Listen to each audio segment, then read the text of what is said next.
जरूरत है तुम्हारी रक्षा करूंगा।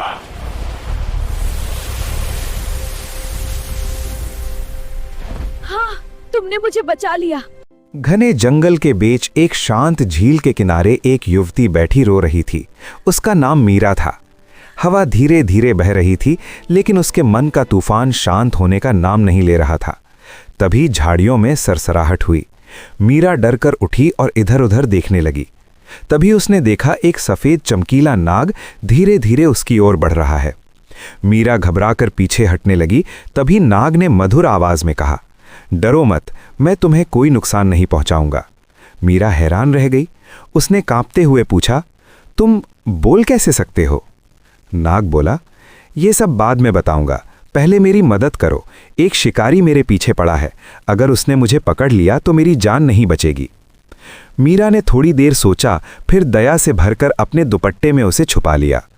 कुछ ही पल बाद एक शिकारी वहां आया और पूछा, क्या तुमने यहां कोई सफेद नाग देखा है? मीरा ने डरते हुए कहा, नहीं, मैंने किसी को नहीं देखा। शिकारी चला गया। नाग बाहर निकला और बोला, तुमने मेरी जान बचाई, मैं तुम्हारा उपकार कभी नहीं भूलूंगा, लेकिन तुम यहां अकेली क्यों रो रही हो? मीरा की आंखों में आंसू आ गए। उसने कहा, मेरी कहानी बहुत दर्द भरी है। वो बोली, मैं एक अमीर व्यापारी की बेटी थी। मेरे माता पिता मुझे बहुत प्यार करते थे। एक दिन मेरी मुलाकात एक युवक से हुई जिसने खुद को एक सैनिक बताया। वो बहुत अच्छा लगता था और धीरे धीरे मैं उससे प्रेम करने लगी। उसने मुझसे शादी का वादा किया और एक दिन मुझे अपने साथ ले गया। लेकिन कुछ समय बाद मुझे पता चला कि वो झूठा और धोखेबाज था। वो लोगों को ठगता था। जब उसे पता चला कि मैं गर्भवती हूं तो उसने मुझे इस जंगल में छोड़ दिया।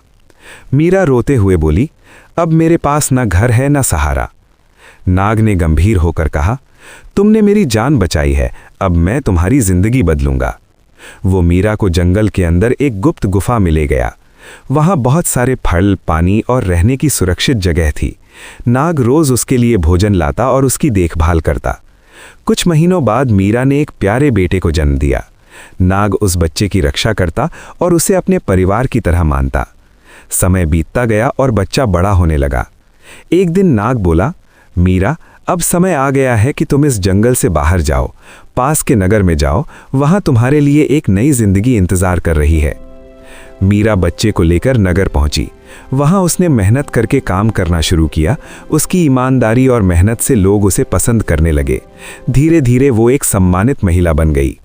एक दिन उसे पता चला कि वही धोखेबाज आदमी अब जेल में है और अपने किए पर पछता रहा है। मीरा ने उसे माफ कर दिया, लेकिन वापस कभी उसकी जिंदगी में नहीं गई। सालों बाद जब उसका बेटा बड़ा हुआ, वो एक बहादुर और दयालु युवक बना। एक दिन मीरा फिर उसी जंगल में गई जहां उसकी मुलाकात नाग से हुई थी। उसने पुकारा, लेकिन नाग कहीं दिखाई नहीं दिया। तभी एक हल्की आवाज आई, मीरा, मैंने अपना वचन निभाया, अब तुम्हारी जिंदगी सुरक्षित है। मीरा मुस्कुराई और आंखों में आंसू लेकर बोली, तुम हमेशा मेरे रक्षक रहोगे। इसके बाद वो अपने बेटे के साथ खुशी खुशी जीवन बिताने लगी। सीख, सच्ची दया और साहस कभी व्यर्थ नहीं जाते।